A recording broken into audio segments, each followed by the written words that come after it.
Hello, friends. This is Darren Hayes of PigskinDispatch.com. Before we take you to your favorite Sports History Network show, just want to tell you a little bit about some merch that you can pick up that represents your favorite SHN podcast. So far, there's t-shirts, coffee mugs, and even books from some of the authors that do podcasts right here on SHN. Who could buy something better than that, than have the history right from the gentleman that you hear talking about it? But we also are adding things each and every day. And where's that store, may you ask? Well, it's at SportsHistoryNetwork.com. Up at the top, there is the SHN merch button. Click on that. It'll take you right to the store, and you can be representing your favorite podcast and show the world that, hey, on the swag that I'm using, it's the headquarters of sports yesteryear, Sports History Network, and my favorite podcaster, the Sports History Network store. Shop there today.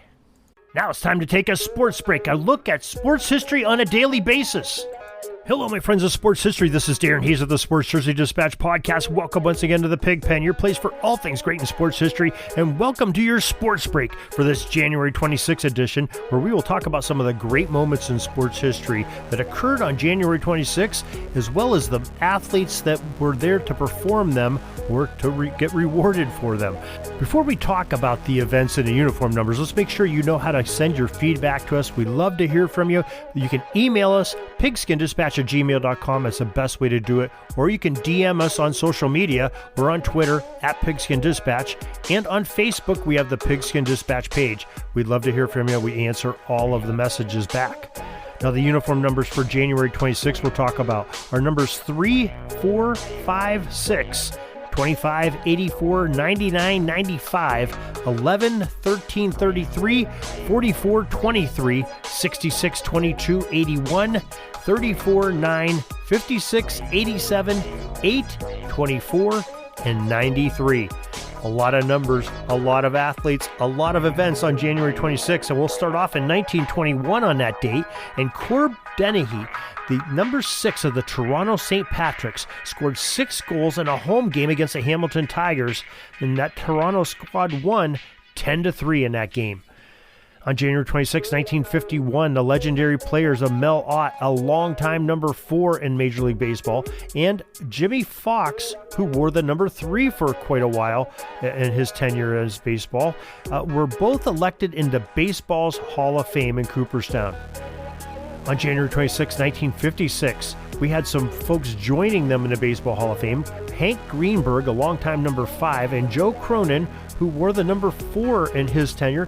They were both elected to the Baseball Hall of Fame, too. And on January 26, 1960, the Oakland Raiders were entered into the American Football League, and that started the dynasty of the black and silver. January 26, 1960, the prep hardcourt sensation, Danny Heater, number 25, scored 135 points in a high school basketball game in Burnsville, West Virginia. It was a Scholastic Hoops record, and Heater played for the Burnsville High as they dropped wide in high school in a lopsided 173-143 victory. Danny was 53 of 70 from the floor, 29 of 41 on free throw attempts. And remember, this is over 25 years before there was a three-point shot in high school hoops, scoring all those points. And we have quite a great story about the rest of that game and Danny's story on JerseyDispatch.com for this January 26th edition, and including some photos of him. So I think you'll enjoy that and some news clippings.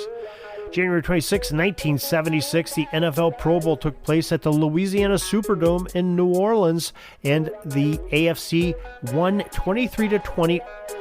The NFC won 23-20 over the AFC. The MVP was Houston Oilers wide receiver number 84, Billy White Shoes Johnson. In 1985, on the 26th of January, the great one, Wayne Gretzky, tallied his 50th goal of the season in just 49th game he played in, and Gretzky wore the number 99 for the Edmonton Oilers. On January 26, 1986, number 95, Richard Dent became one of the rare defensive players to become a Super Bowl MVP in Super Bowl 20 as his Chicago Bears dropped the New England Patriots in the big game 46-10. On January 26, 1991, Houston Rockets guard number 11, Vernon Maxwell, became the 5th player in NBA history to score 30 points in a quarter as the Rockets won 103-97 over the Cleveland Cavaliers. Now, Vernon Maxwell joined Wilt Chamberlain, number 13. David Thompson, who wore number 33. George Gervin, number 44. And, of course, Michael Jordan, the famous number 23, as the other participants that scored 30 points in a single NBA quarter. January 26, 1991, Jan Stenerud, who wore number 3, became the first true place kicker to make it into the NFL Hall of Fame, or the Pro Football Hall of Fame, actually. And he wore that number 3 quite a long time, mostly with the Kansas City Chiefs, if you remember. Played in some of those early Super Bowl games. January 26, 1992, we had Super Bowl 26 at the Metrodome in Minneapolis. The Washington Redskins beat the Buffalo Bills 37-24, and the MVP chosen was Washington quarterback number 11, Mark Rypien. January 26, 1995, with a record of 6,254,427 ballots cast by the fans in NBA All-Star voting, Detroit Pistons young star number 33, Grant Hill, became the first rookie to lead all NBA players in All-Star votes receiving number 1 on 1,289,585 ballots. Quite a testament to the talent of Grant Hill. January 26, 1997, the Pittsburgh Penguins center, number 66, Mario Lemieux, tied the NHL record with 4 goals in the third period as the Pittsburgh Penguins defeated the Montreal Canadiens 5-2. It was the 39th career hat trick and 13th 4-goal game, tying an NHL record shared by Wayne Gretzky, who wore number 99, and Mike Bossy, who wore number 22, with the Islanders. January 26, 1997, it was Super Bowl 31, also played at the Louisiana Superdome. What is this with the Superdome and Super Bowls on January 26? Well, the Green Bay Packers in the game defeated the New England Patriots 35-21. The MVP was number 81, Desmond Howard, the Green Bay's kick returner, and boy, did he have some fantastic play in there, especially the touchdown return, which was really broke the game open. January 26, 2003, Super Bowl 37 at Qualcomm Stadium. You thought I was going to see the Superdome again, didn't you? This is one that was in San Diego, though. The Tampa Bay Buccaneers beat the Oakland Raiders 48-21, and the most valuable player selected was Tampa Bay safety number 34, Dexter Jackson.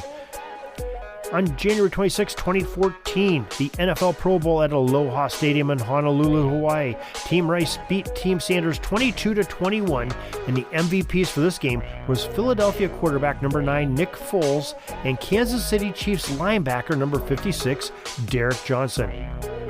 In 2019, on the 26th of January, we had the 64th NHL All-Star Game at the SAP Center in San Jose, California. The Metropolitan All-Stars won the 4-team 3-on-3 tournament, and the game's MVP chosen was Pittsburgh Penguins center number 87, Sid the Kid Crosby. January 26, 2020, we lost the great Kobe Bryant on this day when his helicopter that he had hired to transport he, his daughter, and some friends crashed in some foggy conditions into a mountainside near Calabasas, California. Now, Bryant famously wore the number 8 and the number 24 during his time in the NBA with the Los Angeles Lakers. The Lakers ended up retiring both of those numbers in Kobe Bryant's honor. Now, we're not going to leave on that sad note, because that same day, January 26, 2020, the NFL Pro Bowl took place at the Camping World Stadium in Orlando, Florida. The AFC defeated the NFC 38-33. Most valuable players were Lamar Jackson, number 8, the quarterback of the Baltimore Ravens, and Calais Campbell, who is now his teammate, but at the time, he played for the Jacksonville Jaguars as a defensive end, and wore number 93 there, just like he does with the Ravens and just like he did in previous teams. So that is your sports history for this January 26th. A little sports break to take you away things for just a few minutes each day. And we hope you join us each and every day. And don't forget, you can go and listen to any day of the year you would like to. Just go to jerseydispatch.com. Up at the top, you'll see the On This Day button. You click on it. There's a little calendar there. It'll take you to any of the days that we have in the year. And You can listen to some great podcasts, and if you want to listen to the podcast of the day, it's right on the front page, along with some great articles and some salutes to great athletes in uniforms from all over. Now, we have a lot of plans coming up here for 2023, and we hope you join us for those. Until next time, have a great Sports History Day. This penalty kill is almost over. I got to get back out on the ice. But thanks again for joining us for another great edition of Sports Jersey Dispatch Podcast. We'll see you tomorrow. We invite you to check out our websites, jerseydispatch.com and pigskindispatch.com. Not only see the daily sports history, but to experience the preservation of great events and people that play the games. Find us on Pigskin Dispatch. It's also on social media outlets of Facebook, Twitter, Instagram, and don't forget the Pigskin Dispatch YouTube channel to get all your daily sports history. Pigskin Dispatch is happy to be associated with the Sports History Network, the sports headquarters of yesteryear, found at sportshistorynetwork.com. This podcast is part of the Sports History Network, your headquarters for the yesteryear of your favorite sport. You can learn more at sportshistorynetwork.com.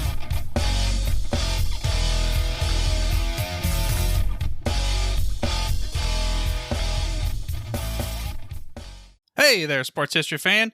This is Arnie Chapman, aka the Football History Dude, and I hope that you enjoyed this recent episode presented by the Sports History Network and were able to learn some good old-fashioned sports history knowledge nuggets. I started the Sports History Network back in 2020 with the mission to help podcasters find a community of like-minded sports history nerds, as well as helping aspiring podcasters to start their own shows. We have a little bit over 30 shows on the network right now covering all sorts of sports history, but as far as I'm concerned, we're just at the toothpick in the ocean moment, that can't even figure it out because there's so much more coming. We wanted to create the ultimate headquarters for sports yesteryear, starting with Podcast Network and our website, but we're going to continue to move into other mediums as well. And here's the cool part, because we want you to be part of our team. So if you're interested in starting your own podcast, or maybe being a guest on one of our shows, or who knows, maybe even writing an article for us over on the website. Seriously, all you got to do is reach out to us on the contact page over at sportshistorynetwork.com. You can be as technologically savvy as a Neanderthal tapping on a stone trying to figure out this whole hieroglyphics thing back in the day. Again, it doesn't matter, because even if you don't understand the whole podcast space, we have a production team that can pretty much help you out with doing everything. All you got to do, head over to sportshistorynetwork.com, head to the contact page, fill it out. That message goes right to me, and I'll reach out to you as soon as I can. But for now, dude, I'm through if you're through.